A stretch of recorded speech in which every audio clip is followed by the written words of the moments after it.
আমার নবী তো এমন নবী ছিলেন, সেই নবী সাল্লাল্লাহু আলাইহি ওয়াসাল্লাম ফজরের নামাজের ইমামতি করবেন। সাহাবীরা সবাই রেডি। আল্লাহর নবী ডাক দেয়া বলেন, ও সাহাবীরা, এই মুহূর্তে মদিনার মসজিদের দরওয়াজা দিয়া যে ঢুকবে সেই ব্যক্তি জান্নাতি। সুবহানাল্লাহ। সব মানুষের চোখ মসজিদের দরওয়াজার দিকে। হায় রে, কার কপাল এত ভালো যে রাসূল তাকে জান্নাতি বলে ঘোষণা করছে। সব সাহাবীদের নজর দরওয়াজার দিকে। একজন মানুষ দরওয়াজা দিয়া প্রবেশ করে, দাড়ি কেবলই ওযু করছে, দাড়ি দিয়ে পানিগুলো টপ টপ করে মাটিতে পড়ে। লোকটি আসলেন, জামাতে শরীক হলেন। আল্লাহর নবী সাল্লাল্লাহু আলাইহি ওয়াসাল্লাম ফজর নামাজের ইমামতি করলেন। পরের দিন আবারও ফজরের এক মুহূর্তে আল্লাহর নবী ডাকতে বলেন, সাহাবীরা, আজকে যেই মানুষটি মসজিদের দরওয়াজা দিয়ে ঢুকবে সে জান্নাতি। আবারও সাহাবাদের নজর মসজিদের দিকে, দরওয়াজার দিকে তাকায় আছে। কে ঢুকে, কোন ব্যক্তি কপালওয়ালা? আল্লাহর নবী জান্নাতি বলছে। আবার তাকায় দেখে গতদিন যেই মানুষ মসজিদের ভিতরে ঢুকেছিলেন আজকে ওই মানুষই আসছে। একই রকম অবস্থা, মাত্রই ওযু করে আসছে। তৃতীয় দিন আল্লাহর নবী সাল্লাল্লাহু আলাইহি ওয়াসাল্লাম আবার একই সময় ফজরের নামাজের পূর্বে সকল সাহাবীরা দাঁড়ায় গেছে। আল্লাহর নবী বলেন, সাহাবীরা, এখন মসজিদের দরওয়াজা দিয়ে যে ঢুকবে সে কিন্তু জান্নাতি। সুবহানাল্লাহ। সাহাবীদের নজর আবার দরওয়াজার দিকে, দেখে গত 2 দিন যে মানুষ আজকে ওই মানুষই আসছে। সুবহানাল্লাহ। লাগাতার 3 দিন একই মানুষকে আল্লাহর নবী সাল্লাল্লাহু আলাইহি ওয়াসাল্লাম জান্নাতি ঘোষণা করার পরে নবীর সাহাবী আব্দুল্লাহ ইবনে আমর ইবনুল আস রাদিয়াল্লাহু তাআলা আনহু ভিতরে জ্বালা পড়া শুরু হয়ে গেছে। আল্লাহর নবী ওই সাহাবীরে লাগাতার 3 দিন জান্নাতি বলছে, তাহলে নিশ্চয়ই তার ভিতরে স্পেশাল কিছু আমল আছে না নাই? এবার ফজরের নামাজ পড়ে মসজিদ থেকে বের হয়েছে আব্দুল্লাহ ইবনে আমর ইবনুল আস রাদিয়াল্লাহু তাআলা আনহু ওই সাহাবীর কাছে গেছে। অন্য আরেক বর্ণনায় পাওয়া যায় ওই সাহাবীর নাম ছিল সাআদ বিন মুআজ রাদিয়াল্লাহু আনহু। হযরতে সাআদ রাদিয়াল্লাহু তাআলা আনহু তার কাছে আব্দুল্লাহ ইবনে আমর ইবনুল আস রাদিয়াল্লাহু আনহু যা বলতেছেন, ভাই, আমার বাড়িতে একটু সমস্যা, আমি তোমার বাড়িতে একটু 3 দিনের মেহমান হতে চাই। উদ্দেশ্য আছে না নাই? উদ্দেশ্য হলো রাতের বেলায় মানুষ তার যত স্পেশাল আমল, স্পেশাল কাজ সব রাতের বেলায় করে। চোর চুরি করে দিনের বেলায় না রাতের বেলায়? কথা কয় না রে। ডাকাত ডাকাতি করে রাতের বেলায় না দিনের বেলায়? রাতের বেলায়। আবার যে তাহাজ্জুদ পড়ে সেও দিনের বেলায় পড়ে নাকি রাতের বেলায় পড়ে? রাতের বেলায়। মানুষ তো তার জীবনের স্পেশাল আমলগুলো রাতের বেলায় করে। আব্দুল্লাহ ইবনে আমর ইবনুল আস রাদিয়াল্লাহু তাআলা আনহু তারও চিন্তা এইটা, তার বাড়িতে যে দেখবো সে কোন আমলটা করে, যার কারণে আল্লাহর নবী তাকে লাগাতার 3 দিন পর্যন্ত জান্নাতি ঘোষণা করেছেন। সাআদ রাদিয়াল্লাহু আনহু বলেন, কোনো সমস্যা নাই, তুমি চলো আমার সাথে। এশার নামাজ পড়ে সাআদের সঙ্গে আব্দুল্লাহ ইবনে আমর রাদিয়াল্লাহু আনহু চলে গেছে। বাড়ির সামনে কাছারি ঘর, আগে কিন্তু কাছারি ঘর ছিল। মুরব্বীরা বলতে পারবেন ছিল কি ছিল না? এখন আর এই কাছারি ঘর পাওয়া যায় না। আগে কাছারি ঘর ছিল। ওই কাছারি ঘর মেহমান গেলে কাছারি ঘরে বসতে দিত, পায়খানা প্রস্রাব খাওয়া দাওয়া সেখানেই সব হতো। বাড়ির ভিতরের মহিলাদের সাথে কোনো পর্দার ব্যাঘাত ঘটতো না। তো আব্দুল্লাহ ইবনে আমর ইবনুল আস রাদিয়াল্লাহু তাআলা আনহুকে কাছারি ঘরের ভিতরে থাকতে দিয়েছে। সারা রাত ঘুমায় না, তার একটাই চিন্তা, সাআদ রাতের বেলায় কি ইবাদত করে। তিনি খেয়াল করেন, দেখেন সাআদ রাদিয়াল্লাহু তাআলা আনহু নামাজ পড়ে এসে খাবার খেয়ে ঘুমায় গেলেন। সারা রাত আর জাগলেন না, ফজরের নামাজের আজানের পরে উঠছেন, ওযু করে মসজিদের ভিতরে চলে গেলেন। দ্বিতীয় দিন সকালবেলা আব্দুল্লাহ ইবনে আমর রাদিয়াল্লাহু তাআলা আনহু তিনি আবারও ডাকতে বলেন, ভাই আজকে আমি আবারও তোমার বাসায় রাত্রি যাপন করতে চাই। সাহাবী বলে, কোনো সমস্যা নাই, আমার বাসায় থাকতে পারো। দ্বিতীয় দিন আবার আব্দুল্লাহ ইবনে আমর ইবনুল আস রাদিয়াল্লাহু তাআলা আনহু তিনি গেছেন, রাত্রি যাপন করলেন, সারা রাত ঘুমান নাই। কিন্তু খেয়াল করে দেখেন আজকে রাতের বেলাও স্পেশাল কোনো আমল পাওয়া গেল না। ঘুমায় গেছে, ফজরের আগে উঠছে, ফজরের আজানের পরে উঠছে, ওযু করে মসজিদের ভিতরে চলে গেছে। কোনো মানুষের ভিতরে যদি স্পেশাল কোনো আমল থাকে, কোনো কারণে ব্যস্ততার কারণে 2 দিন ছুটে যেতে পারে, 3 দিনের বেশি ছুটে যাবে না। আব্দুল্লাহ ইবনে আমর ইবনুল আস রাদিয়াল্লাহু তাআলা আনহু আবারও তৃতীয় দিন জিজ্ঞাসা করতেছেন, ভাই আজকে রাতটাও তোমার বাড়িতে আমি রাত্র যাপন করতে চাই। সাহাবী বলতেছেন, চলো, কোনো সমস্যা নাই। সাদ আব্দুল্লাহ ইবনে আমর রাদিয়াল্লাহু তাআলা আনহু সারা রাত জেগে থাকলেন, স্পেশাল কোনো আমল পেলেন না। তৃতীয় দিন ফজরের নামাজের পরে সাদ রাদিয়াল্লাহু আনহুকে ধরছে। আব্দুল্লাহ ইবনে আমর ইবনুল আস রাদিয়াল্লাহু তাআলা আনহু বলে, ভাই আমি যে 3 রাত তোমার বাড়িতে ছিলাম, আমার বাড়ির কোনো সমস্যার কারণে না, কারণ তার আগের 3 দিন ফজরের সময় রাসূল তোমাকে 3 দিনই জান্নাতি বলে ঘোষণা করছে। আমি এই জন্য তোমার বাড়িতে এসেছিলাম, তুমি কোন এমন ইবাদত করো যার কারণে রাসূল তোমাকে লাগাতার 3 দিন জান্নাতি বলে ঘোষণা করেছে।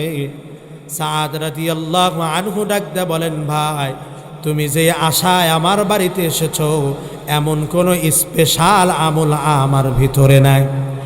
আমার যে আমল না করলেই না, আমি প্রতিদিন সে আমলগুলো করি, কিন্তু আমি একটা আমল প্রতিদিন রাতের বেলায় করি।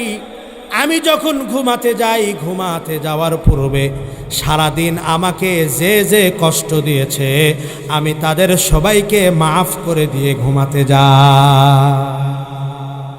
প্রতিদিনে আমলটা করি, যারা আমাকে কষ্ট দিয়েছে তাদেরকে মাফ করে দিই মন থেকে, আল্লাহর জন্যে আমি মাফ করে দিয়ে ঘুমাতে যাই।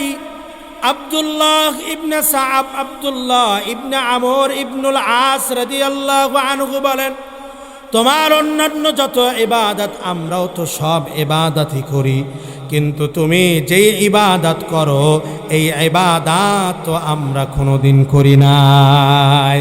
হয়তো আল্লাহ তাআলা তোমার এই ইবাদতকে কবুল করেছেন, পছন্দ করেছেন, এই জন্য রাসূলের মাধ্যমে লাগাতার 3 দিন তোমাকে জান্নাতের সুসংবাদ দিয়েছে। আল্লাহ তাআলা বলেন, ওয়ালা ইন সাআলতাহুম মান খালাকাস সামাওয়াতি ওয়াল আরদা লা ইয়াকুলুন্নাল্লাহ।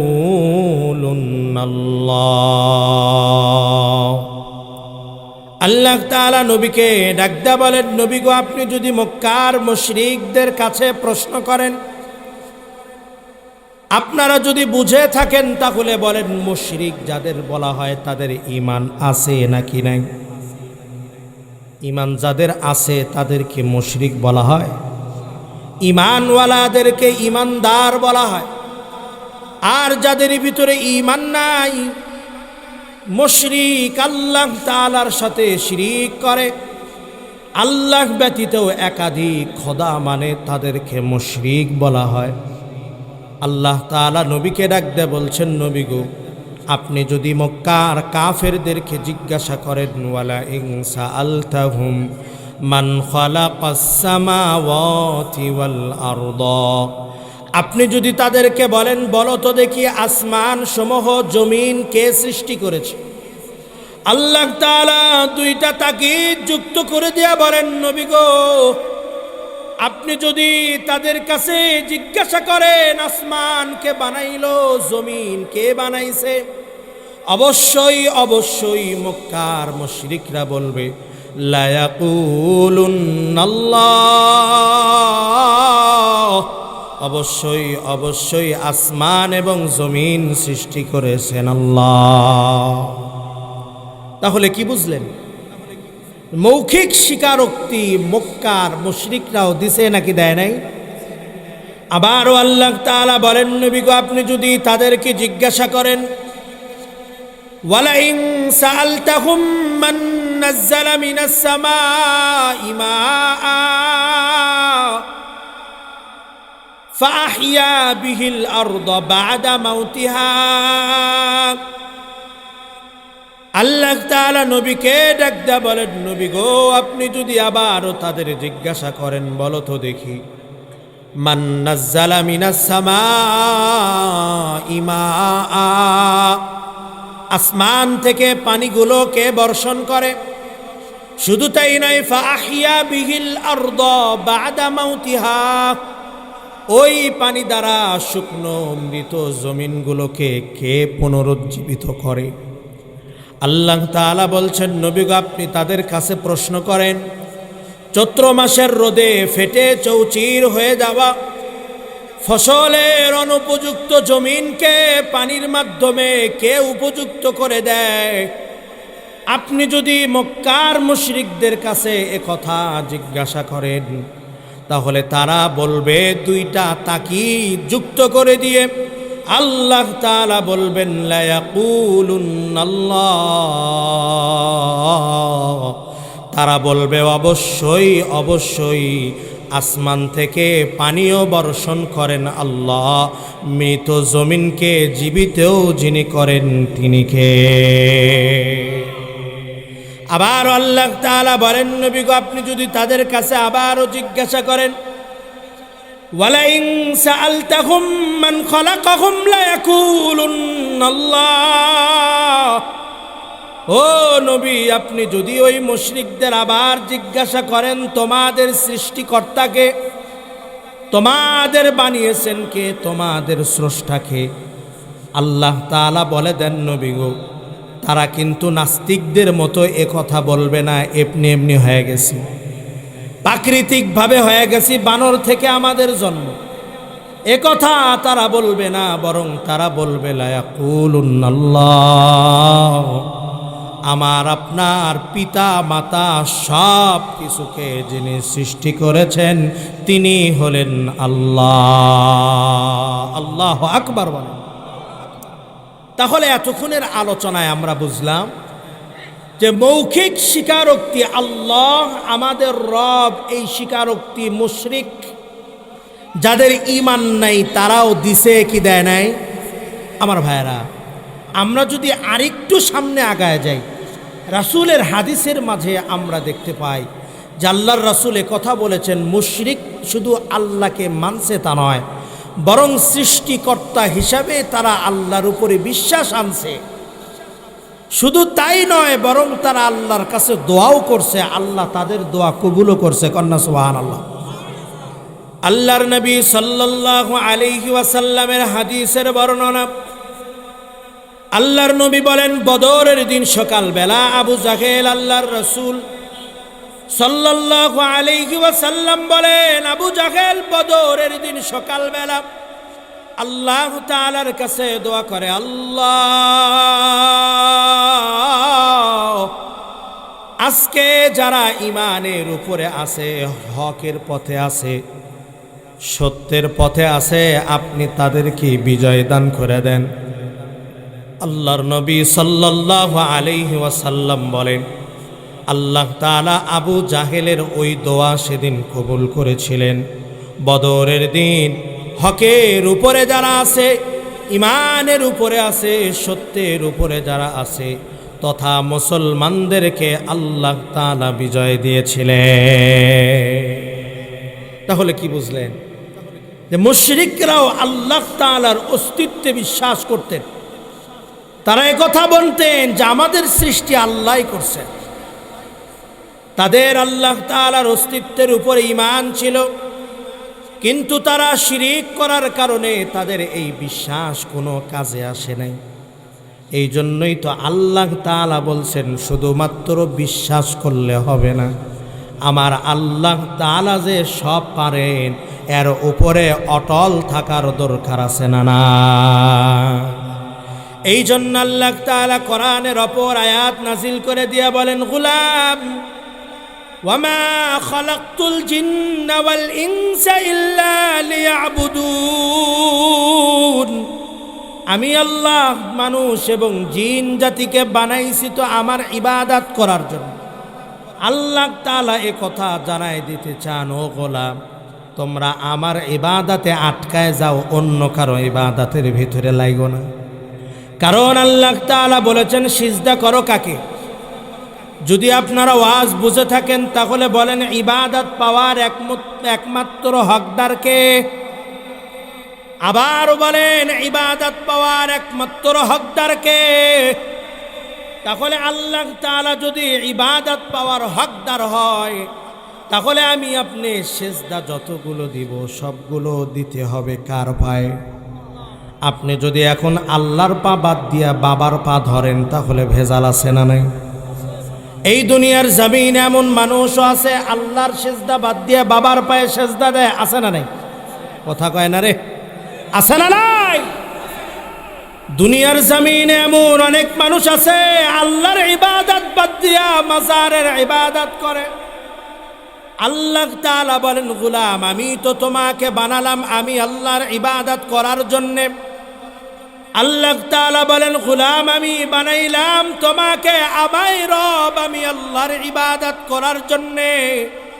কিন্তু তুমি দুনিয়ার জমিনে যাওয়ার পরে শয়তানের ধোঁকায় পড়ে আমি আল্লাহর ইবাদত বাদ দিয়া দলের ইবাদত শুরু করে দিলাম। আমি আল্লাহর ইবাদত বাদ দিয়া বাবার ইবাদত শুরু করে দিলাম। আমি আল্লাহর ইবাদত বাদ দিয়া ওরসের ইবাদত শুরু করে দিলাম। আমি আল্লাহর সিজদা বাদ দিয়া মাজারে সিজদা শুরু করে দিলাম। আল্লাহ তাআলা তাদের ব্যাপারে বলছেন, গোলাম দুনিয়ার জমিনে সুম্মাস্তাকামু অটল থাকতে হবে, নড়াচড়া করা যাবে না। যারাই আল্লাহর ইবাদত থেকে সরে যেয়ে অন্য ইবাদত করছে আল্লাহ তাআলার ভাষায় আপনারা বলেন ঈমান আছে না গেছে? আল্লাহ তাআলা এখানে সহজ ভাষায় বলে দিয়েছে, প্যাঁচের কিছু নেই। আল্লাহ তাআলা বলছেন ইবাদত করার জন্যই তোমাদেরকে বানাইছে, তোমরা শুধুমাত্র ইবাদত করবা কার? আল্লাহ তাআলার দুনিয়ার জমিনে যদি আপনি একটু নজর দিয়ে দেখেন আল্লাহ তাআলার কত সৃষ্টি আছে যারা সব সময় রুকুর মধ্যে থাকে, দাঁড়াতে পারে না, আছে না নাই? আবারও খেয়াল করে দেখবেন আল্লাহ তাআলার অনেক সৃষ্টি আছে যারা সর্বদা সিজদা শুয়ে, যারা উঠতেও পারে না, রুকুতেও যেতে পারে না, খাড়াও হতে পারে না। আবারও আল্লাহ তাআলার এমন অনেক সৃষ্টি আছে যারা সব সময় দণ্ডায়মান, বাঁকা হওয়ার কোনো সুযোগ নেই। কিন্তু আল্লাহ তাআলা আমি আপনি আমাদের মানুষকে এমনভাবে বানাইছেন আল্লাহ তাআলা বলেন এই মানুষ সোজাও হতে পারে, রুকুতেও যেতে পারে, সিজদায় যেতে পারে। সিজদায় যে বলার মতো সুযোগ করে দিয়েছেন সুবহানা রাব্বিয়াল আলা। আল্লাহু আকবার।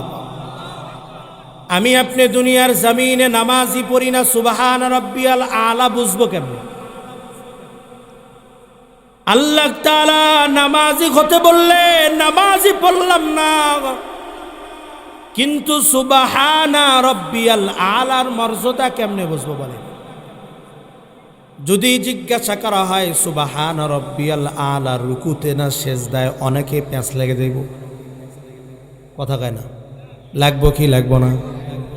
রুকুতে পড়ে না সিজদায় পড়ে, অনেকের মাথায় প্যাঁচ লেগে যায়। কারণ কি? সে তো ঠিক মতো নামাজ পড়ে না, ও হলো সাপ্তাহিক মুসল্লি। আবার কিছু আছে বাৎসরিক মুসল্লি, আছে না নাই? কথা কয় না? আছে না নাই? আল্লাহ তাআলা নামাজের কথা বললেন, আলোচনা লম্বা হয়ে যাবে, অন্যদিকে যাব না। আল্লাহ তাআলা বলেন গোলাম নামাজ পড়ো, আমাকে আপনাকে এমন ভাবেই তৈরি করেছেন দুনিয়ার জমিনে এই জন্যই তো মানুষকে আল্লাহ তাআলা বলেছেন আশরাফুল মাখলুকাত। দুনিয়ার জমিনে শ্রেষ্ঠ জীব হিসাবে আল্লাহ তাআলা মানুষকে নির্ধারণ করেছেন। আল্লাহ তাআলা মানুষকে এভাবেই তৈরি করেছেন যে বান্দা মানুষ দাঁড়ায় থেকেও আল্লাহর গোলামি করবে, রুকুতে যেও আল্লাহর গোলামি করবে, শুয়ে থেকেও যার গোলামি করতে হবে। আওয়াজ দিয়া বলেন তিনি কে? আমার আল্লাহ তাআলা দুনিয়ার জমিনে নামাজের এক বিধান দিলেন। দুনিয়ার পিছনে, দুনিয়ার জীবনে নামাজের এমন এক বিধান আল্লাহ তাআলা দিয়েছেন যার ভিতরে সেজদার একটা ইবাদত আছে না নাই? আল্লাহ তাআলা বলেন এই সেজদার ভিতরে যে মানুষ বলে সুবহানা রব্বিয়াল আলা, আমি আপনি যদি সুবহানা রব্বিয়াল আলার ওজন জানতাম তাহলে দুনিয়ার মানুষ রাত্রি জায়গা থাকতো কিন্তু ফজরের নামাজ বাদ দিত না। সুবহানা রব্বিয়াল আলার ফজিলত আর ওজন কত এটা যদি জানতে হয়, তার আগে জিবরাইল আমিনের একটা ঘটনা আপনাদেরকে জানতে হবে। জিবরাইল আমিন কে? সেই ফেরেশতা। আল্লাহর নবী সাল্লাল্লাহু আলাইহি ওয়াসাল্লাম বলেন জিবরাইল হলেন রূহুল আমিন, ফেরেশতাদের সরদার, সবচেয়ে বড় ফেরেশতা। আল্লাহ তাআলা যেই ফেরেশতার ডানায় 600 ডানা দিয়েছেন। সুবহানাল্লাহ। কত? কথা কয় না রে, কত? 600 ডানা দিয়েছেন। এই ডানার পাওয়ার কেমন?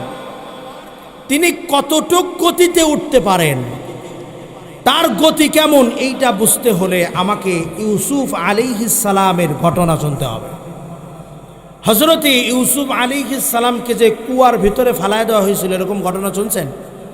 কথা কয় না রে, শুনছেন? তার ভাইরা তাকে যে কুয়ার ভিতরে, কূপের ভিতরে ফালায় দিয়েছিল তাকে মেরে ফেলার জন্যে, কিন্তু ইউসুফ আলাইহিস সালামকে নবী নির্ধারণ করছেন কে? তাহলে রক্ষা করবেন কে? আল্লাহর নবী সাল্লাল্লাহু আলাইহি ওয়াসাল্লাম বলেন ইউসুফ আলাইহিস সালামকে কুয়ার মধ্যে ফেলে দেওয়া হয়েছে। কূপের মধ্যে যখন ফেলে দেওয়া হয়েছে তখনও জিবরাইল আমিন সিদরাতুল মুনতাহায়, সপ্তম আসমান পাড়ি দেওয়ার পরে একটা জায়গা আছে যার নাম সিদরাতুল মুনতাহা। এই সিদরাতুল মুনতাহার ভিতরে জিবরাইলের বসবাস। আল্লাহর নবী সাল্লাল্লাহু আলাইহি ওয়াসাল্লাম বলেন ইউসুফ আলাইহিস সালামকে কূপের ভিতরে ফেলে দিছে, করতে কতক্ষণ সময় লাগে? সেকেন্ড লাগবে। তখনও জিবরাইল আমিন সিদরাতুল মুনতাহার ভিতরে। আল্লাহ তাআলা জিবরাইল আমিনকে ডাক দেয়, বলে জিবরাইল, আমার নবী ইউসুফকে কূপের ভিতরে ফেলে দেওয়া হয়, তুমি এখন এখানে বসা, তাড়াতাড়ি যাও আমার ইউসুফকে বাঁচাও, না হলে তোমার চাকরি কিন্তু নট। জিবরাইল আলাইহিস সালাম বলেন আমি আমার 600 ডানার সকল শক্তি মিলা সিদরাতুল মুনতাহা থেকে একটা দৌড় মারলাম, সিদরাতুল মুনতাহা পাড়ি দিলাম, সপ্তম আসমান পাড়ি দিলাম, ষষ্ঠ আসমান পাড়ি দিলাম, পঞ্চম আসমান পাড়ি দিলাম, চতুর্থ, তৃতীয়, দ্বিতীয়, প্রথম আসমান পাড়ি দিলাম, সূর্য নক্ষত্র পাড়ি দিলাম, চাঁদের দেশ পাড়ি দিলাম, মঙ্গল গ্রহ পাড়ি দিলাম, মহাশূন্য পাড়ি দিলাম।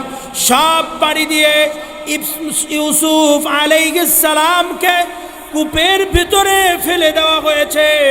এমন সময় আমি জিবরাইল আলাইহিস সালাম ওই সিদরাতুল মুনতাহা থেকে এসে আমার হাতের তালুতে ইউসুফ আলাইহিস সালামকে নিয়ে কূপের পাথরের উপরে বসায় দিয়েছি, যাতে আল্লাহর নবী কোনো কষ্ট না পায়। তাহলে স্পিড কম না বেশি? কথা কয় না, কম না বেশি? আমাদের দুনিয়া এরকম স্পিড আছে? আছে। এখন শোনেন, আমরা তো এতদিন শুনেছি ফেরেশতা 4টে, তার মধ্যে বড় ফেরেশতা হযরতে জিবরিল। হাদিসের মধ্যে আরেকজন ফেরেশতার নাম আসছে যার নাম হিজকিয়াইল। নাম কি বলেন? হিজকিয়াইল। হজরতে জিব্রাইলের পাখা হলো 600 আর হিজকিয়াইলের পাখা হলো 18,000। তাফসীরের ভিতরে লেখেন যে তার এক এক পাখা আসমান, জমিন থেকে আসমান পর্যন্ত, একটা পাখা জমিনে আর একটা পাখা আসমানে, এত দূর দূরত্ব পর পর এক একটা পাখা।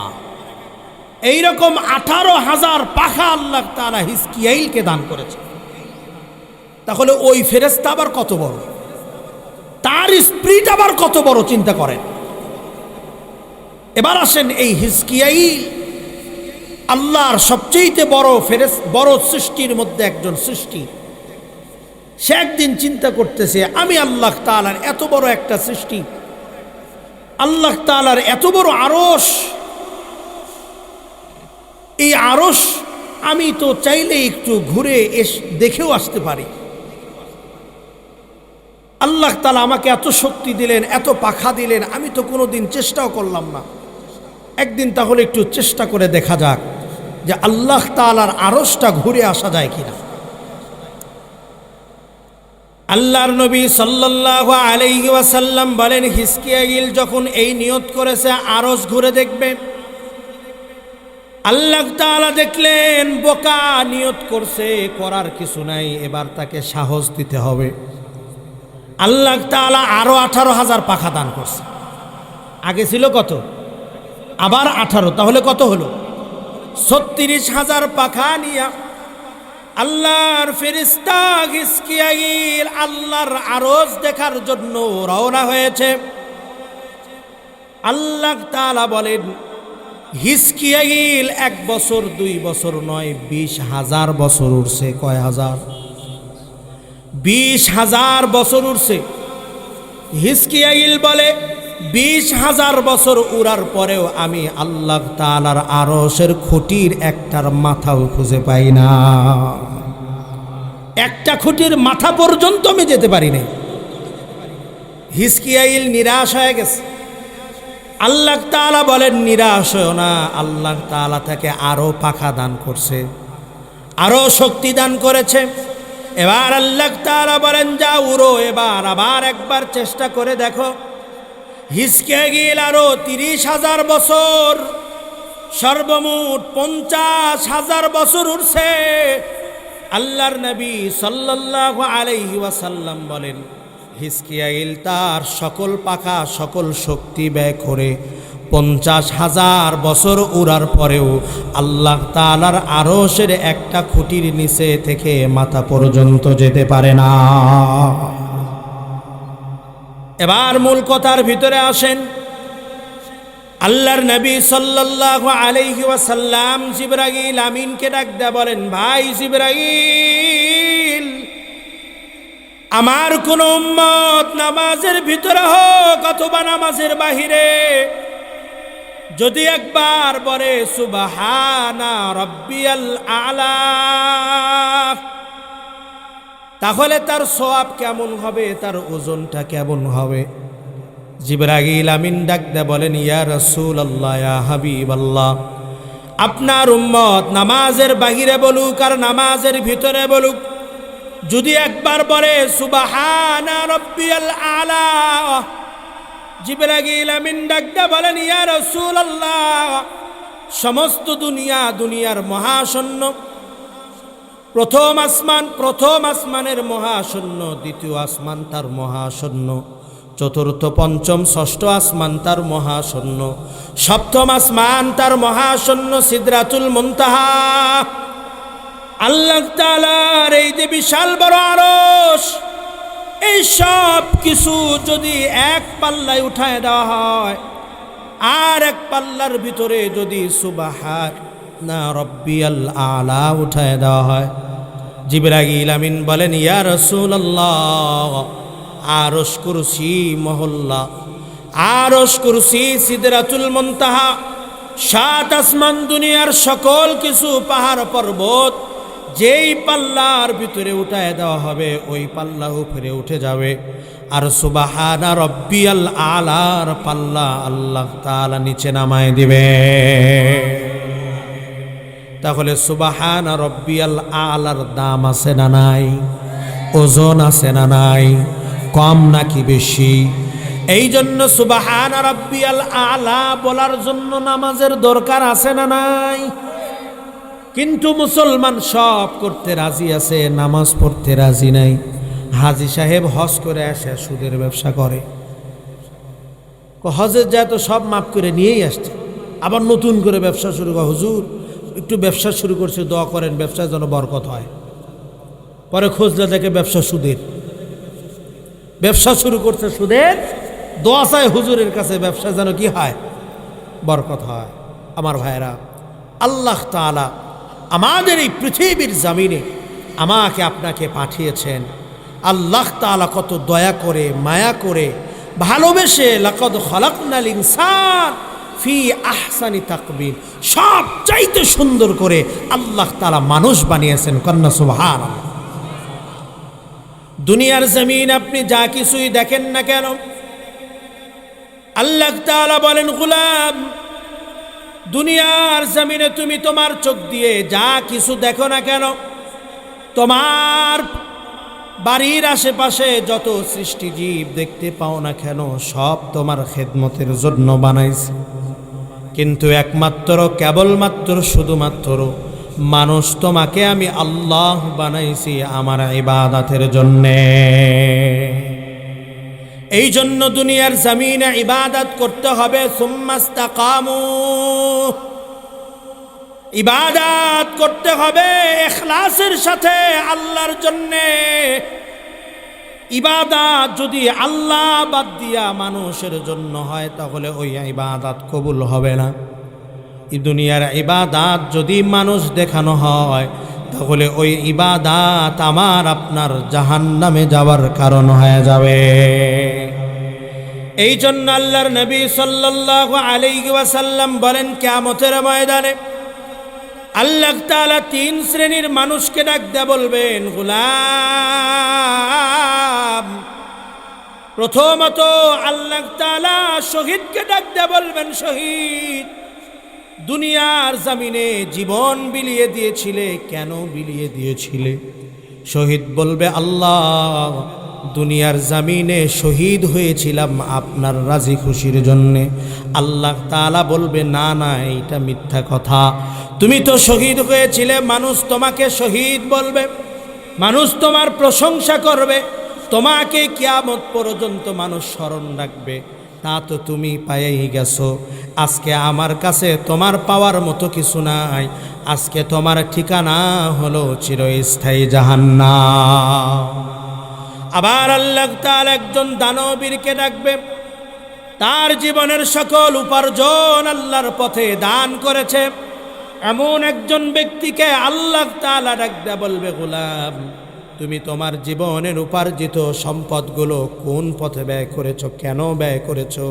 বান্দা বলবে, আল্লাহ আমি তো আপনার রাজি আর খুশির জন্য সব দান করে দিছি। আল্লাহ তাআলা বলবে, না না, এটা মিথ্যা কথা। তুমি তো দুনিয়ার জমিনে দান করেছিলে, মানুষ তোমাকে দানবীর বলবে, তোমার দান শুনে মানুষ মারহাবা দিবে, তোমার কথা মুখে মুখে মানুষ আলোচনা করবে, তোমাকে মানুষ চিনবে। তুমি ভাইরাল হওয়ার জন্য দান করেছিলা। ভাইরাল হওয়ার জন্য দান করে এই রকম দানবীর সমাজে আছে না নাই? দেখবেন সারা বছর একটা টাকাও ফকিরকে দিবে না। রমজান মাসে 20টা শাড়ি কিনবে, 300 টাকা দামের, যায় একবারও পরা যায় না। ওই 20টা শাড়ি দেওয়ার জন্য 50 জনের সিরিয়াল ধরাবে। তার মধ্যে আবার যদি কেউ বেশি কথা কয় মারধরও করে, এমন প্রমাণ বাংলার জমিনে আছে না না? আল্লাহ তাআলা বলবে, দানবীর তুমি তো দান করেছিলে মানুষের মারহাবা পাওয়ার জন্য, মানুষের মুখ থেকে সুসংবাদ শোনার জন্যে, মানুষের কাছে ভালো হওয়ার জন্যে। অতএব তুমি তো দুনিয়ার জমিনে পাইয়াই গেছো, এই জন্য আজকে আমার কাছে তোমার কিছু নাই। আজকে তোমার ঠিকানা হলো চিরস্থায়ী জাহান্নাম। আবার আল্লাহ তাআলা কিয়ামতের ময়দানে একজন আলেমকে রাখবেন। আলেমকে রাখতে বলবে, গোলাম দুনিয়ার জমিনে ইলম অর্জন করেছিলে কেন? আলেম বলবে, আল্লাহ দুনিয়ার জমিনে ইলম অর্জন করেছিলাম আপনার রেজামন্দি হাসিল করার জন্যে, কিন্তু আল্লাহ তাআলা বলবে না না, এটা তো মিথ্যা কথা। তুমি তো দুনিয়ার জমিনে আলেম হয়েছিলে, দুনিয়ার জমিনে ইলম অর্জন করেছিলে, মানুষ তোমাকে আলেম বলবে, মানুষ তোমাকে হাফেজ বলবে, মানুষ তোমার বয়ান শুনে মারহাবা দিবে, প্রশংসা করবে। অতএব তুমি তো তা পাইয়াই গেছো। এর কারণ হলো দুনিয়ার জমিনে তোমার বয়ান শুনে মানুষ প্রশংসা করেছে, তোমার তেলাওয়াত শুনে মানুষ প্রশংসা করেছে। আল্লাহ তাআলা ডাকতে বলবেন, গোলাম তুমি আলেম হিসাবে মানুষের কাছে প্রশংসিত হয়েছো, অতএব দুনিয়ার জমিনে সব তো পাইয়াই গেছো। আজকে আমার কাছে পাওয়ার মতো কিছু নাই, আজকে তোমার জন্য ঠিকানা হলো চিরস্থায়ী জাহান্নাম। তাহলে একটু চিন্তা করে দেখেন গোলাম, আমার ভাইরা একটু মনোযোগ লাগাই দিয়া চিন্তা করে। একজন মানুষ তার জীবন বিলিয়ে দিয়েছে, একজন তার জীবনের সকল উপার্জিত সম্পদ আল্লাহর রাস্তায় দান করে দিয়েছে, আর একজন ব্যক্তি দুনিয়ার কথা চিন্তা না করে আলেম হয়েছে। কিন্তু তাদের এই আলেম হওয়া আর ইলম অর্জন করা, দান করা আর জীবন দেওয়া, তাদের কোনো আমল জান্নাতে যাওয়ার কারণ হয় নাই। এর পিছনে কারণ হলো তারা ইবাদত করছে, কিন্তু ইবাদত আল্লাহর জন্য করে না। এই জন্য আল্লাহর জন্য যদি ইবাদত না হয়, আল্লাহর জন্যই যদি না হয়, ওই ইবাদত আমাকে আপনাকে জান্নাতে নিতে।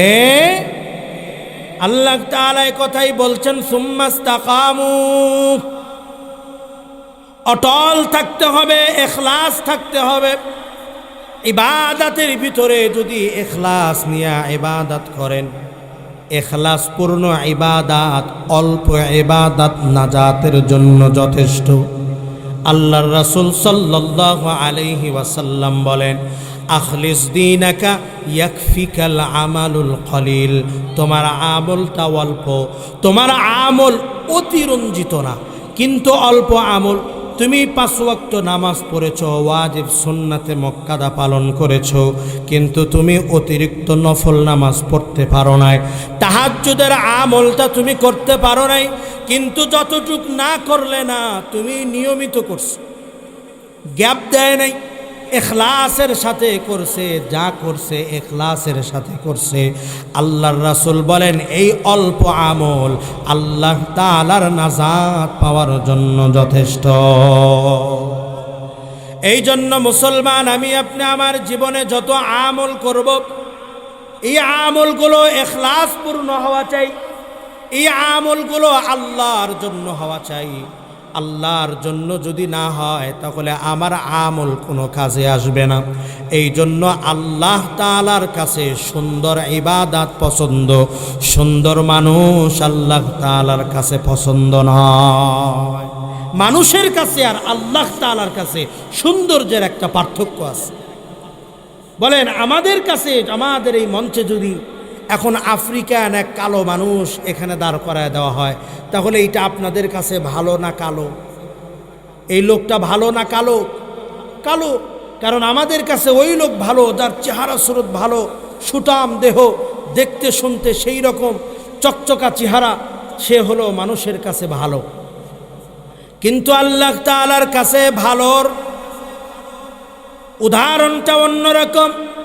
আল্লাহ তাআলা মানুষের কালো ফর্সা খাটো লম্বা এগুলো দেখেন না, আল্লাহ তাআলা দেখেন বান্দার ঈমান, আল্লাহ তাআলা দেখেন বান্দার আমলের ভিতরে ইখলাস আছে না নাই। এই জন্য আমরা যখন যে ইবাদত করব, আল্লাহ তাআলার জন্য করব। ছোট ইবাদত করেন আমার ভাইরা, খেয়াল দেন, মনোযোগ দেন। ছোট ইবাদত, এই ভাই কথা না বলে বসেন, বসেন, কথা বলেন। ছোট ইবাদত, অল্প আমল, কিন্তু হতে হবে কার জন্য বলেন? আওয়াজ দিয়ে বলতে হবে, কার জন্যে? মানুষ দেখানোর জন্য হলে হবে না। আপনি অল্প ইবাদত করেন, ছোট আমল করেন, কিন্তু আল্লাহর জন্য করেন, নিয়ত খাস। আল্লাহর নবী সাল্লাল্লাহু আলাইহি ওয়াসাল্লাম তার হাদিসের বর্ণনা, আল্লাহর নবী সাল্লাল্লাহু আলাইহি ওয়াসাল্লাম ফজরের নামাজের ইমামতি করবেন। কিসের নামাজ? সাহাবীরা মুক্তাদি, আর নবী সাল্লাল্লাহু আলাইহি ওয়াসাল্লাম তিনি হলেন ইমাম। এই নামাজটা কত দামি একটু চিন্তা করে দেখেন। নামাজ হলো 3 প্রকার। কয় প্রকার? একটা হলো আদনা নামাজ, যেই নামাজের ইমাম ও উম্মত, মুসল্লি ও উম্মত, এই নামাজকে কি বলা হয়? আদনা নামাজ। আর একটা হলো নামাজে আওসাত, উত্তম নামাজ। এই নামাজের ইমাম হলো আম্বিয়া আর মুক্তাদি হলো উম্মত। আর একটা নামাজ আছে নামাজে আলা, সর্বোচ্চ পর্যায়ের নামাজ। এই নামাজের ইমাম হয় আম্বিয়া, মুসল্লি যারা তারাও হলেন আম্বিয়া। এই নামাজে আলা পৃথিবীতে একবারই সংগঠিত হয়েছে। কয়বার? মেরাজের রজনীতে আমার নবী বিশ্ব নবী সাল্লাল্লাহু আলাইহি ওয়াসাল্লাম ইমাম। হযরত আদম থেকে ঈসা পয়গম্বর পর্যন্ত সবাই মুসল্লি। আমার নবী ইমামতি করেছেন, এই জন্য আমার নবীকে বলা হয় ইমামুল আম্বিয়া। আল্লাহু আকবার। আমার নবীর মতো বড় নবী আর? আমার নবী হলেন নবীদের সরদার। আমার নবী হলেন ইমামুল আম্বিয়া, আম্বিয়াদের ইমাম। আমার নবী হলেন সাইয়্যিদুল মুরসালিন। আমার নবী হলেন শাফিউল মুজনাবিন। আমার নবী হলেন রাহমাতুল লিল আলামিন।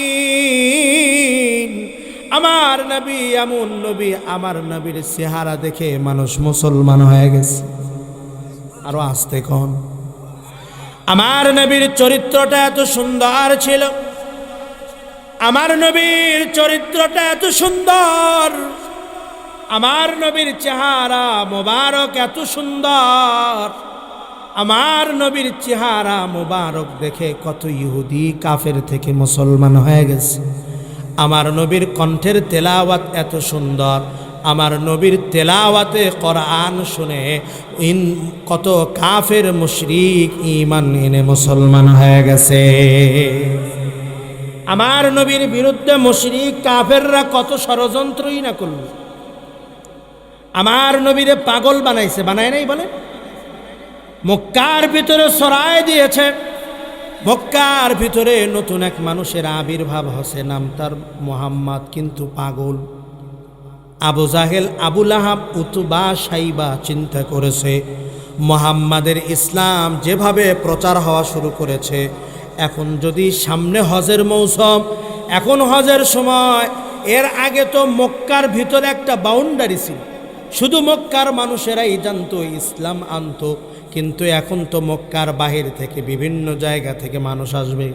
তারা যখন মুহাম্মাদের কথা শুনবে, মুহাম্মাদের কাছে যাবে, তারাও তো ঈমান আনবে, ইসলামের দল আস্তে আস্তে বৃদ্ধি হবে। তারা বুদ্ধি করে, মক্কার ওই সময় পথ ছিল 4টা। মক্কায় ঢুকার, কাবা ঘরে ঢুকার পথ কয়টা?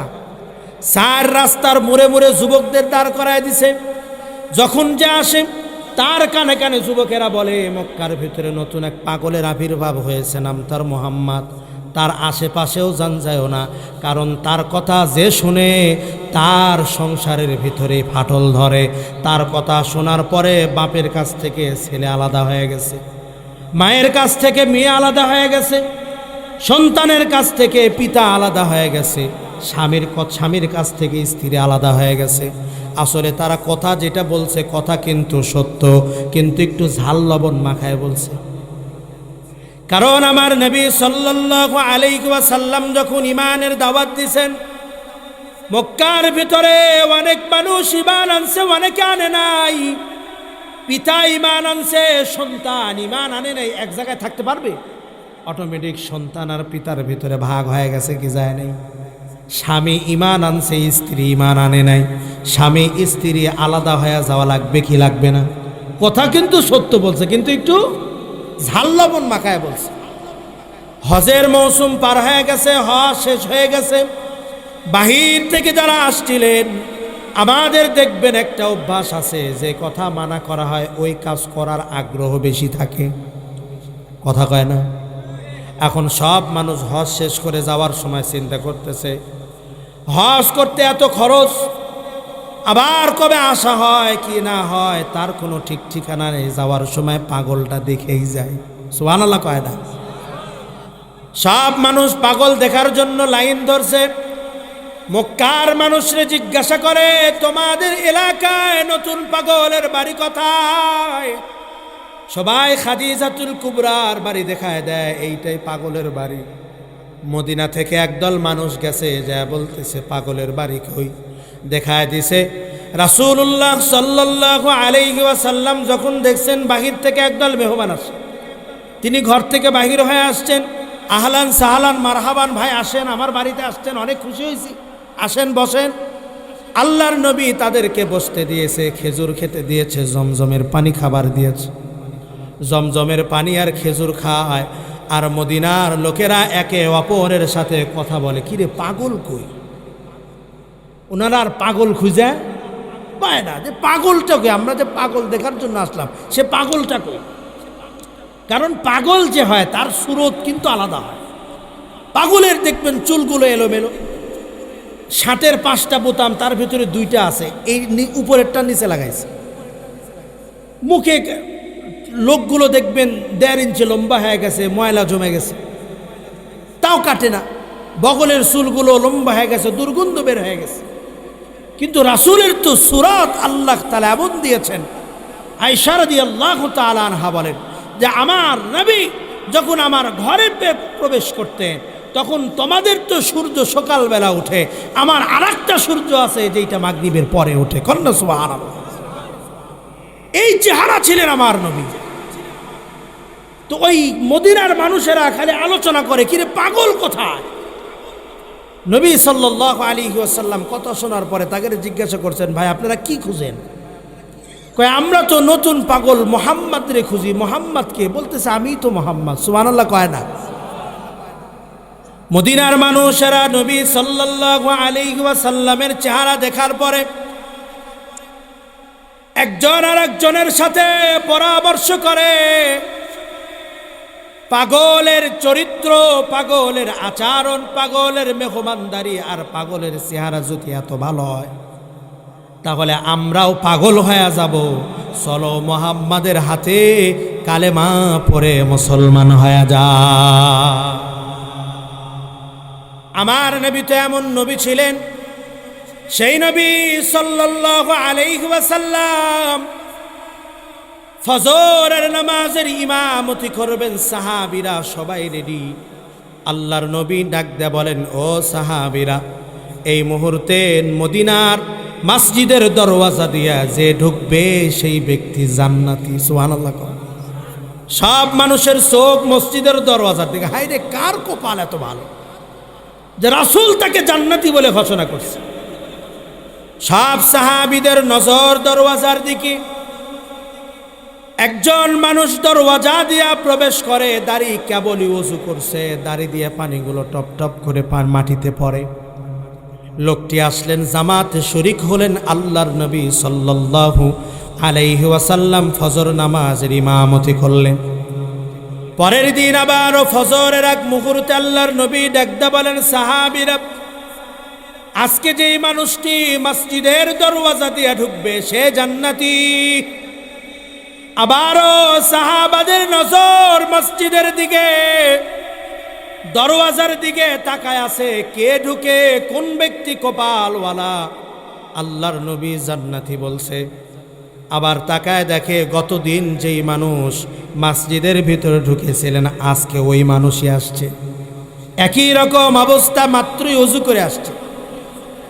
তৃতীয় দিন আল্লাহর নবী সাল্লাল্লাহু আলাইহি ওয়াসাল্লাম আবার একই সময় ফজরের নামাজের পূর্বে সকল সাহাবীরা দাঁড়ায় গেছে। আল্লাহর নবী বলেন, সাহাবীরা, এখন মসজিদের দরওয়াজা দিয়ে যে ঢুকবে সে কিন্তু জান্নাতি। সুবহানাল্লাহ। সাহাবীদের নজর আবার দরওয়াজার দিকে, দেখে গত 2 দিন যে মানুষ আজকে ওই মানুষই আসছে। সুবহানাল্লাহ।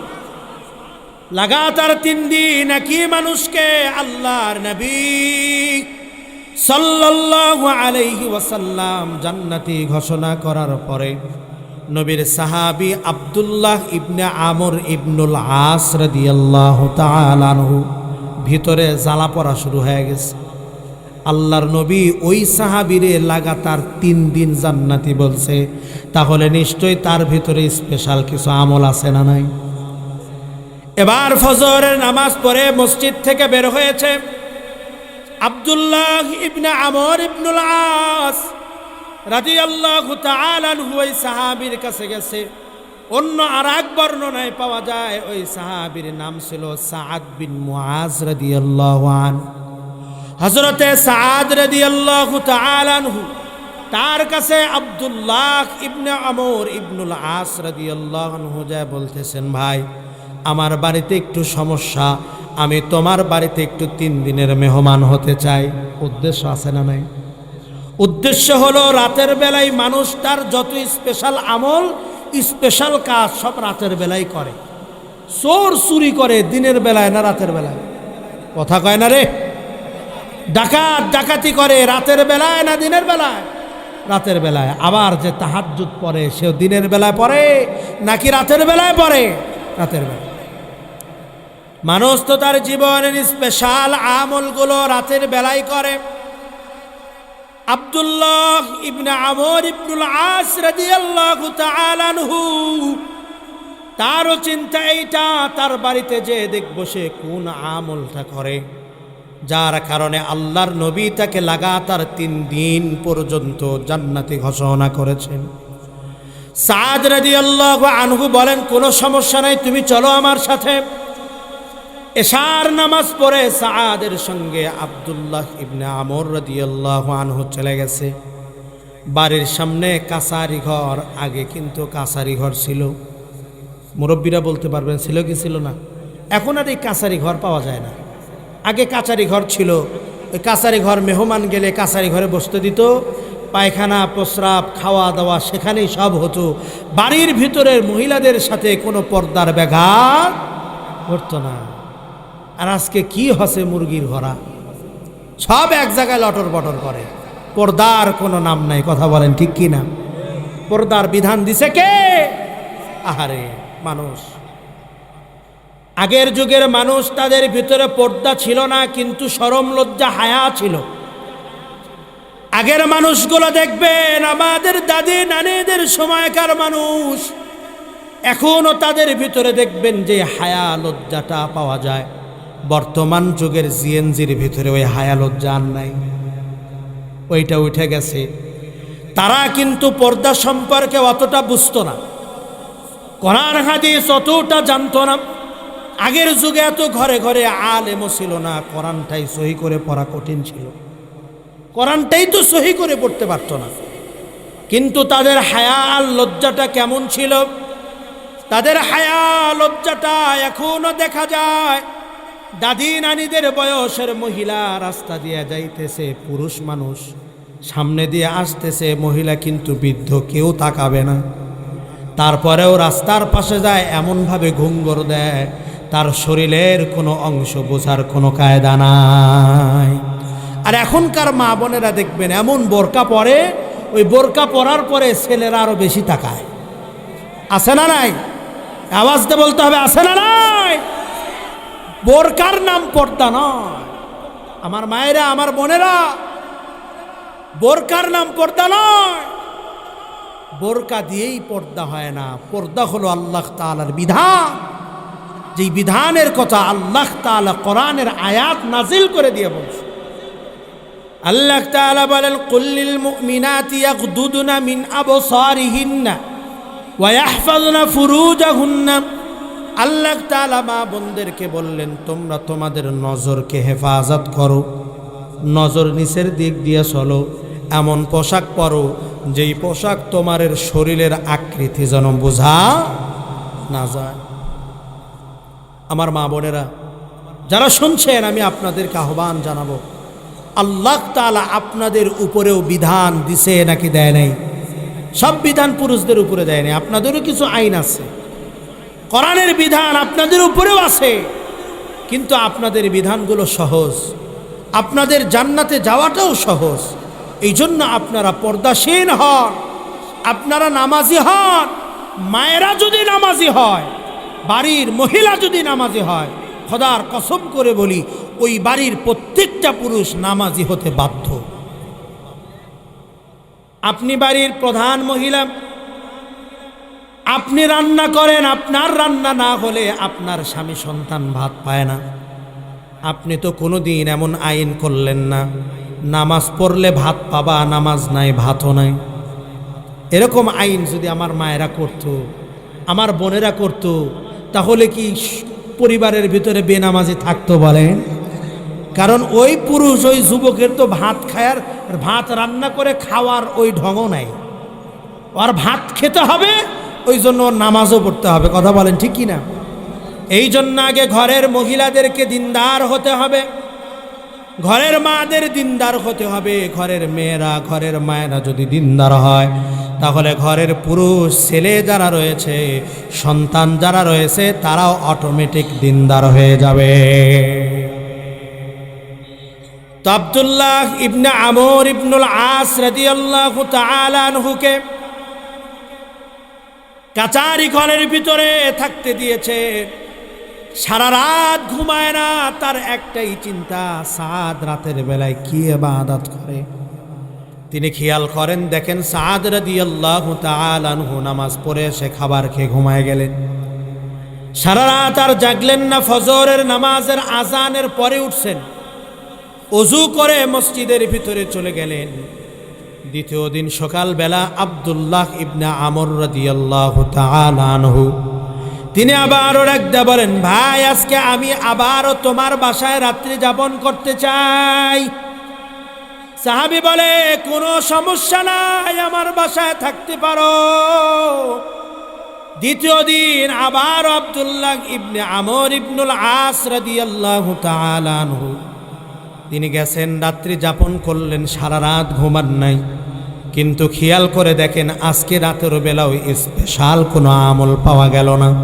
ঘুমায় গেছে, ফজরের আগে উঠছে, ফজরের আজানের পরে উঠছে, ওযু করে মসজিদের ভিতরে চলে গেছে।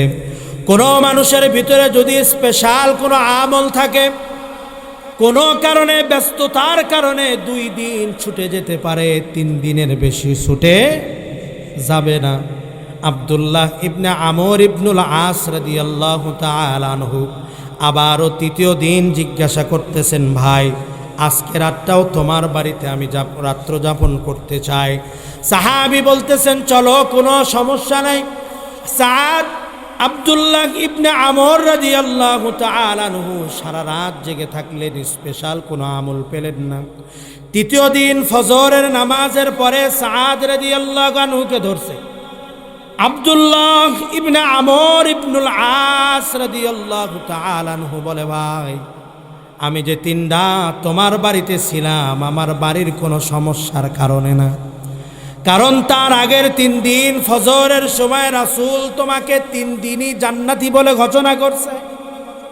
আমি এই জন্য তোমার বাড়িতে এসেছিলাম, তুমি কোন এমন ইবাদত করো যার কারণে রাসূল তোমাকে লাগাতার 3 দিন জান্নাতি বলে ঘোষণা করেছে। সাদ রাদিয়াল্লাহু আনহু ডাকতে বলেন, ভাই তুমি যে আশায় আমার বাড়িতে এসেছো, এমন কোনো স্পেশাল আমল আমার ভিতরে নাই। আমার যে আমল না করলেই না, আমি প্রতিদিন সে আমলগুলো করি, কিন্তু আমি একটা আমল প্রতিদিন রাতের বেলায় করি। আমি যখন ঘুমাতে যাই, ঘুমাতে যাওয়ার পূর্বে সারাদিন আমাকে যে যে কষ্ট দিয়েছে, আমি তাদের সবাইকে মাফ করে দিয়ে ঘুমাতে যাই। প্রতিদিনে আমলটা করি, যারা আমাকে কষ্ট দিয়েছে তাদেরকে মাফ করে দিই মন থেকে, আল্লাহর জন্য আমি মাফ করে দিয়ে ঘুমাতে যাই। আব্দুল্লাহ ইবনে সাআব আব্দুল্লাহ ইবনে আমর ইবনুল আস রাদিয়াল্লাহু আনহু বলেন, তোমার অন্যান্য যত ইবাদত আমরাও তো সব ইবাদতই করি, কিন্তু তুমি যেই ইবাদত করো এই ইবাদত তো আমরা কোনোদিন করি নাই।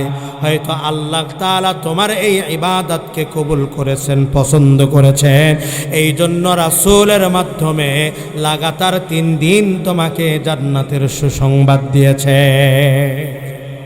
ইবাদত কি বেশি বড় না ছোট? বলেন। অতিরিক্ত বড় নয়, অতিরিক্ত বড় নয়, ছোট ইবাদত, কিন্তু আল্লাহর বান্দা আল্লাহর জন্য করছে।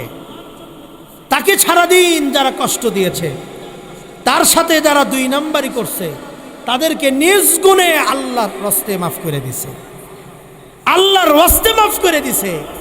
এই মাফ করাটার গুণটাও কিন্তু ছোট গুণ নয়, এই মাফ করে দেওয়ার গুণটাও কিন্তু ছোট গুণ নয়। মাফ করে দেওয়ার গুণ কার? আওয়াজ দিয়ে বলতে হবে কার? আমার আল্লাহ, তিনি মাফ করে দেন। সেই গুণ যেই বান্দার ভিতরে থাকে আল্লাহ তাকে পছন্দ করে। আপনার নামে মামলা দিবে, আপনার নামে মিথ্যা মামলা হবে, আপনার উপরে শক্তি খাটায় আপনার জমি দখল করা হবে, আপনার অন্যায় নাই তারপরেও গালিগালাজ করবে, নানান ফায়সা দিবে, আপনার নামে গীবত হবে আপনার সামনে, কিন্তু আপনার দোষ নাই, তারপরেও রাতের বেলা এসে মাফ করে দিতে হবে। আপনি মাফ করে দিবেন মন থেকে, যে তারা আমাকে না বুঝে কষ্ট দিয়েছে, আমি আল্লাহর রাস্তে তাদেরকে মাফ করে দিলাম। আল্লাহ তাআলা এই গুণটাকে বড় পছন্দ করেন। এই পিচ্চিরা কথা কয় না, চুপচাপ বসো, কথা বলবা না। আল্লাহ তাআলা এই গুণটাকে বড় পছন্দ করে। আল্লাহ তাআলা এই গুণের কারণে ছোট্ট একটা আমল সে প্রতিদিন মাফ করে দেয়। এই কারণে আল্লাহ তাআলা তার জীবনের এই ছোট আমলকে এত পছন্দ করেছেন যে রাসূলের মাধ্যমে 3 দিন লাগাতার তাকে জান্নাতি বলে আল্লাহ তাআলা ঘোষণা করে দিয়েছেন। কন্যা সুবহানাল্লাহ। তাহলে আমাদের জীবনেও এমন ইবাদত থাকার প্রয়োজন আছে না নাই?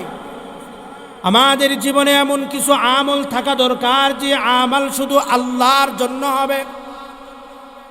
এমন কিছু গুনাহ থেকে বাঁচা দরকার যে গুনাহ শুধু আল্লাহর জন্যই, গুনাহ থেকে বেঁচে থাকবেন।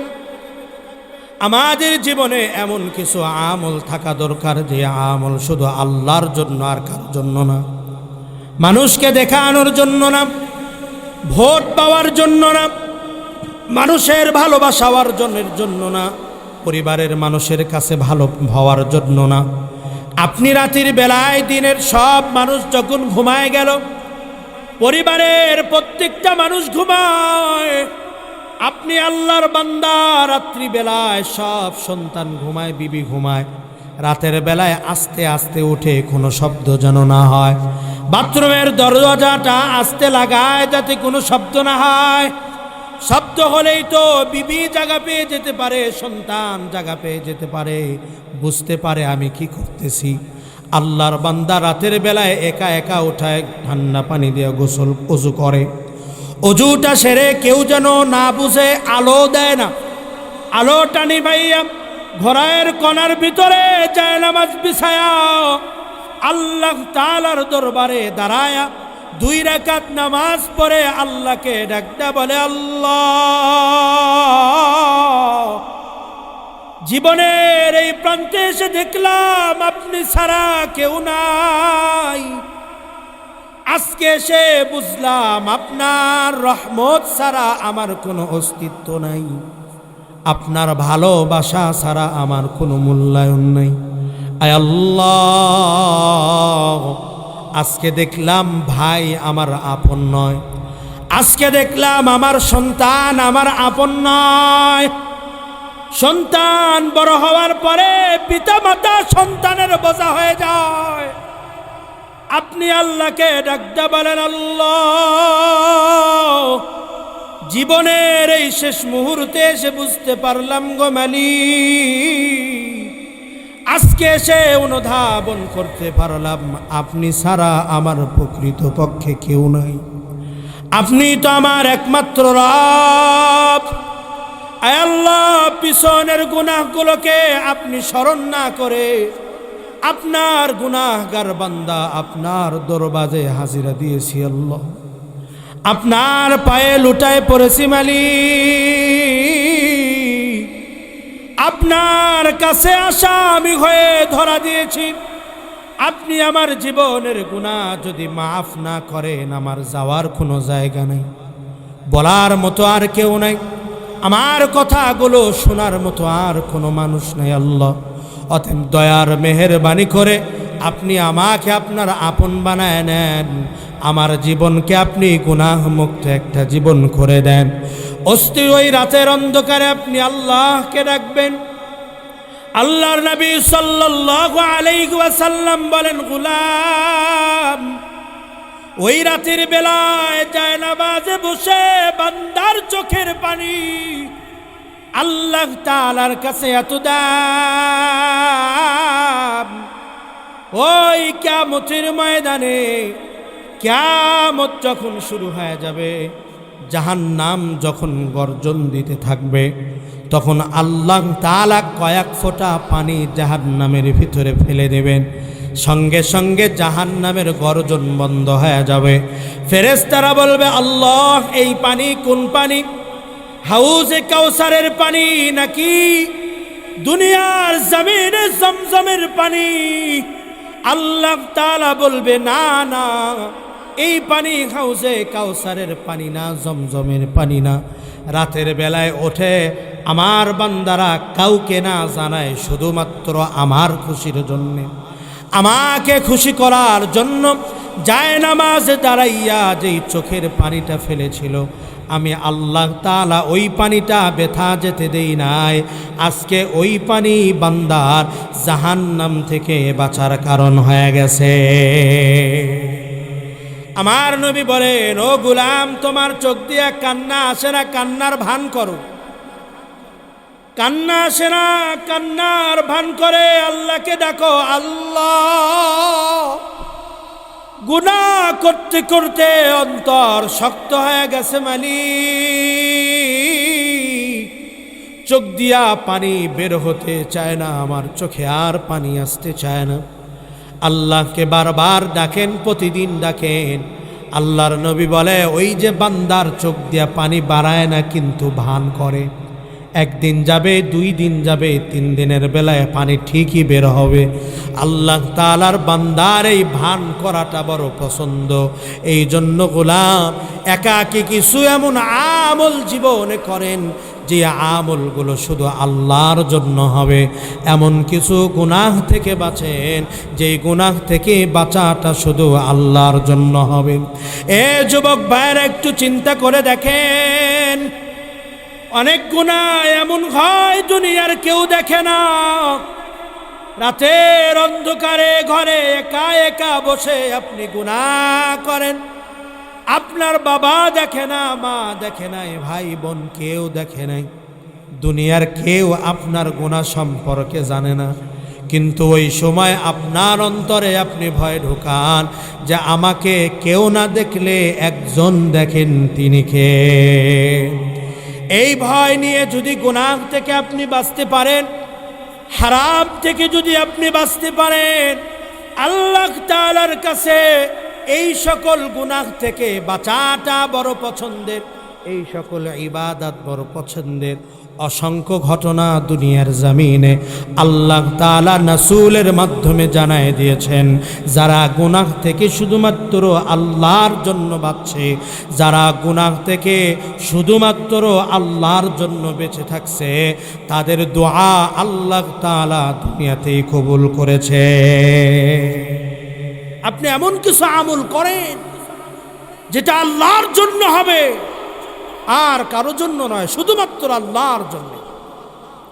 এমন কিছু গুনাহ থেকে আপনার বাঁচা দরকার, আমার বাঁচা দরকার, যেই গুনাহ থেকে বাঁচাটা শুধুমাত্র আল্লাহর জন্য হবে, আর কারো জন্য নয়।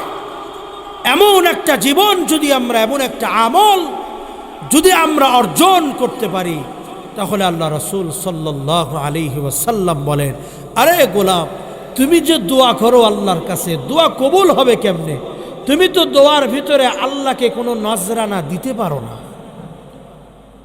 তোমার দোয়ার ভিতরে তো কোনো নজরানা নাই, তুমি তো দোয়ার মাধ্যমে বলতে পারো না, আল্লাহ ওই কাজটি শুধু আপনার জন্যই করছিলাম, ওর ওসিলায় আপনি আমাকে মাফ করে দেন। এমন তো কোনো আমল তোমার জীবনে নাই, এমন তো কোনো গুনাহ থেকে তুমি বাঁচো নাই যার ওসিলা দিয়ে আল্লাহ তাআলার কাছে মাফ চাইলে আল্লাহ তাআলা মাফ করে দেন। বিরক্ত হচ্ছেন আপনারা? আমার ভাইরা বিরক্ত হচ্ছেন? শেষ করে দেব, অনেকক্ষণ হয়ে গেল, আমি শেষ করে দেব। আপনাদেরকে শুধু আমি বুঝাতে চাই আমার ভাইয়েরা, জীবনে আমরা যা কিছু করি শুধুমাত্র আল্লাহর জন্য করতে হবে। যে ইবাদত করেন, আপনার প্রতিদিন 20 রাকাত নফল পড়ার প্রয়োজন নাই, আপনি 2 রাকাত পড়েন কিন্তু প্রতিদিন পড়েন। আপনি নফল পড়তে পারেন না তাও চলবে, কমসে কম নিয়মিত ফরজটা পড়েন। ফরজ কাজা দিয়েন না, ওয়াজিবগুলো কাজা দিয়েন না, সুন্নাতে মুক্কাদাগুলো কাজা দিয়েন না, আল্লাহ তাআলা আপনার উপরে রাজি আর খুশি হয়ে যাবে। এইভাবে দোয়া করেন, এমন কিছু আমল নিয়ে আল্লাহ তাআলার কাছে হাত পাতেন যে আল্লাহ এই দেখেন আমি আজকে বিপদে পড়ে গেছি, আল্লাহ আজকে আমার উদ্ধার করার মতো কেউ নাই, আমার এই আমলটা শুধুমাত্র আপনার জন্য করেছিলাম, এর ওসিলায় আজকে আপনি উদ্ধার করেন। আরে কয়া দেখেন না, চা দেখেন না, কারেন্টের মতো কাম হয়ে যাবে। আল্লাহর নবী সাল্লাল্লাহু আলাইহি ওয়াসাল্লামের একটি প্রসিদ্ধ হাদিস আছে, এই হাদিসটা শুনে আমি শেষ করে দেব ইনশাআল্লাহ। রাসূলুল্লাহ সাল্লাল্লাহু আলাইহি ওয়াসাল্লামের একটি প্রসিদ্ধ হাদিস, আল্লাহর নবী বলেন, বনি ইসরাইলের 3 জন যুবক পাহাড়ি অঞ্চলে ঘোরার জন্য গিয়েছে। পাহাড়ে ঘুরতেছে, ঘুরতে ঘুরতে পাহাড়ে হঠাৎ করে ঝড় আর বৃষ্টি শুরু হয়ে গেছে। 3 যুবক ঝড় আর বৃষ্টি থেকে বাঁচার জন্য পাহাড়ের এক গুহার ভিতরে ঢুকছে, গর্তের মতো জায়গা। যুবকেরা চিন্তা করেছে ঝড় বৃষ্টি থেমে গেলে বাড়ির দিকে রওনা হয়ে যাব, কিন্তু আল্লাহ তাআলার সিদ্ধান্তটা অন্যরকম ছিল। যুবকেরা যখন গর্তের ভিতরে আশ্রয় নিয়েছে, বিশাল বড় একটা পাথর ওই গর্তের মুখের ভিতরে আটকায় গেছে। এত বড় পাথর যখন আটকায় গেছে, ভিতরে অন্ধকার হয়ে গেছে। 3 যুবক তাদের জীবনের সকল শক্তি ব্যয় করে পাথর সরানোর চেষ্টা করেছে, কিন্তু তারা পাথর সরাতে পারে নাই। পাথর যখন সরাতে পারে নাই, ভিতরে অন্ধকার, অমাবস্যার অন্ধকার, ঘুটঘুটে অন্ধকার, একজন আর একজনকে দেখা যায় না, নিজের শরীর নিজের চোখে দেখা যায় না, এমন একটা অবস্থায় পাথর সরাইতে পারে না, বের হওয়ার মতো কোনো পথ নাই। যখন জীবন নিরাশের অবস্থা, বের না হতে পারলে এখানেই জীবনটা হয়তো শেষ হয়ে যাবে, এমন অবস্থায় যখন যুবকেরা উপনীত হয়েছে, 3 জন পরামর্শ করে বলে, ভাই আল্লাহ তাআলার কাছে আমরা 3 জন আমাদের জীবনের সবচাইতে ভালো আমলগুলা নিয়ে দোয়া করি।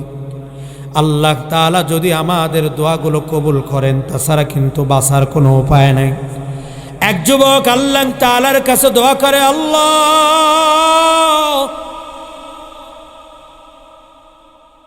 আমি রাখাল ছিলাম, বকরি চড়াইতাম, প্রতিদিন রাতের বেলায় যখন বকরি চড়ায়া বাড়িতে আসতাম, বকরির দুধ দহন করে নিয়ে আসতাম। গরিব ছিলাম, খাবারের খুব একটা ভালো ব্যবস্থা ছিল না।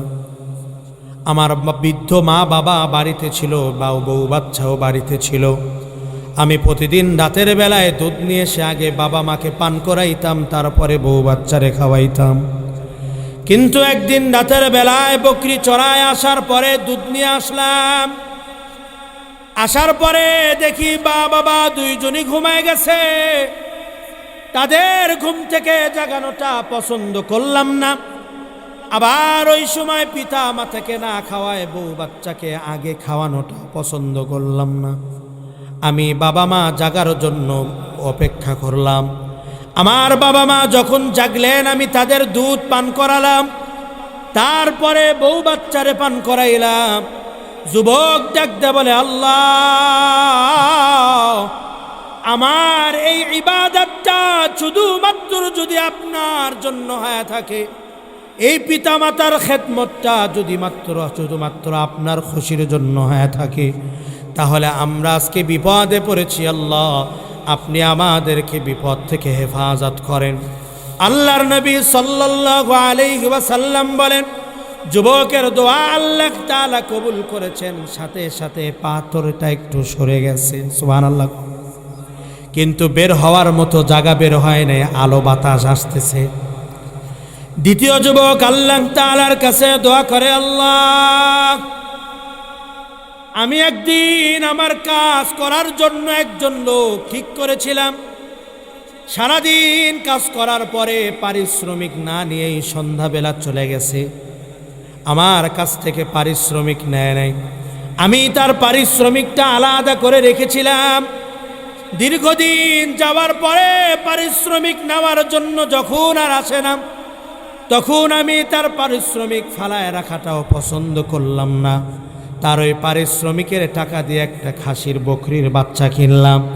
আল্লাহ তাআলার রহমতে, আল্লাহ তাআলার দয়ায় ওই খাসির বাচ্চা থেকে একদিন আস্তে আস্তে একটা বিশাল খাসির ছাগলের পাল হয়ে গেছে। ওই ছাগলের পাল দেখভাল করা আমার পক্ষে সম্ভব হচ্ছিল না। তার ভিতর থেকে কয়েকটা ছাগল বিক্রয় করে দিয়ে আমি একটা রাখাল নিযুক্ত করলাম। তার কিছুদিন পরে ওই পাওনাদার আমার কাছে চলে আসলো, এসে বলে, আমার পাওনাটা আমারে বুঝায় দাও। আল্লাহকে যুবক ডাকতে বলে, আল্লাহ, ওই দিন আমি ছাগলের পাল সহ রাখালকে দেখায় দিয়ে বলেছিলাম, ওই যে তোমার পারিশ্রমিক, তোমার রাখাল আর রাখালের সাথে যত ছাগল আছে সব তোমার পারিশ্রমিক, তুমি নিয়ে যাও। ওই লোকটি বলেছিল, আমি বুঝলাম না এত কিছু আমার কিভাবে হলো।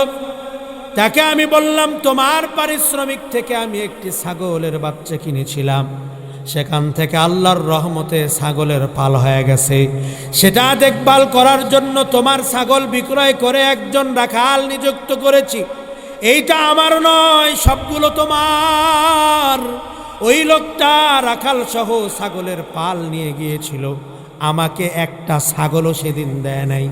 আমাকে যে ছাগল দেয় নাই, এই জন্য আমি মনক্ষুণ্ণ হয় নাই, আমার ভিতরে কোনো রাগ হয় নাই, আমি কোনো মন খারাপ করি নাই।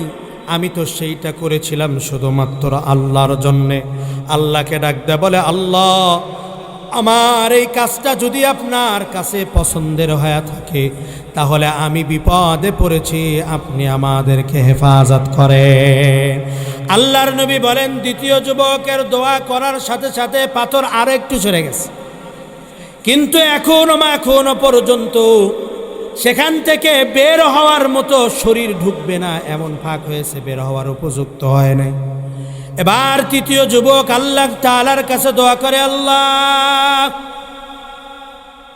আমি একটু টাকা পয়সাওয়ালা ছিলাম, আমার একটি চাচাতো বোন ছিল, যুবতী বিধবা, অভাবে পড়ে আমার কাছে টাকা ধার নেওয়ার জন্য এসেছিল। আমার চাচাতো বোন সুন্দরী হওয়ার কারণে আমি তাকে টাকা দেওয়ার মুহূর্তে শর্ত দিয়েছিলাম, আমি তোমাকে টাকা দিব, কিন্তু শর্ত হলো তোমার আমার সাথে জিনা করতে হবে। আমার চাচাতো বোন টাকা নিয়ে জিনা করার জন্য রাজি হয়ে গিয়েছিল ভাবের কারণে, কিন্তু আমার চাচাতো বোন জিনার পূর্ব মুহূর্তে আমাকে বলেছিল, ভাই, জিনা করার পূর্বে আল্লাহকে ভয় করো, আল্লাহ কিন্তু আমাদেরকে দেখেন।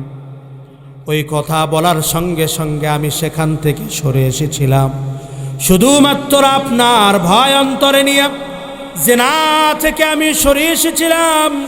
সেদিন আমি জিনার ভিতরে লিপ্ত হই নাই। আল্লাহ, আমার এই ইবাদত যদি আপনার কাছে পছন্দের হয়ে থাকে, আজকে আমরা বিপদে পড়েছি, আপনি আমাদেরকে হেফাজত করেন।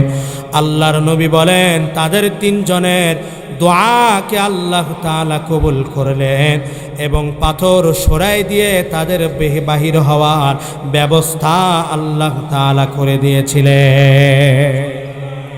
এই জন্য জীবনে এমন কিছু ইবাদত থাকা দরকার, এমন কিছু গুনাহ থেকে বাঁচা দরকার, যেই গুনাহ থেকে বাঁচা শুধুমাত্র আল্লাহর জন্য হবে, যেই ইবাদত শুধুমাত্র আল্লাহর জন্য হবে।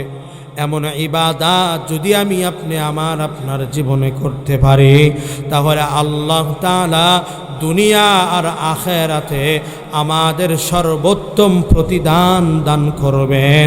অবশ্যই যিনি দান করবেন, আওয়াজ দেয়া বলেন তিনি কে?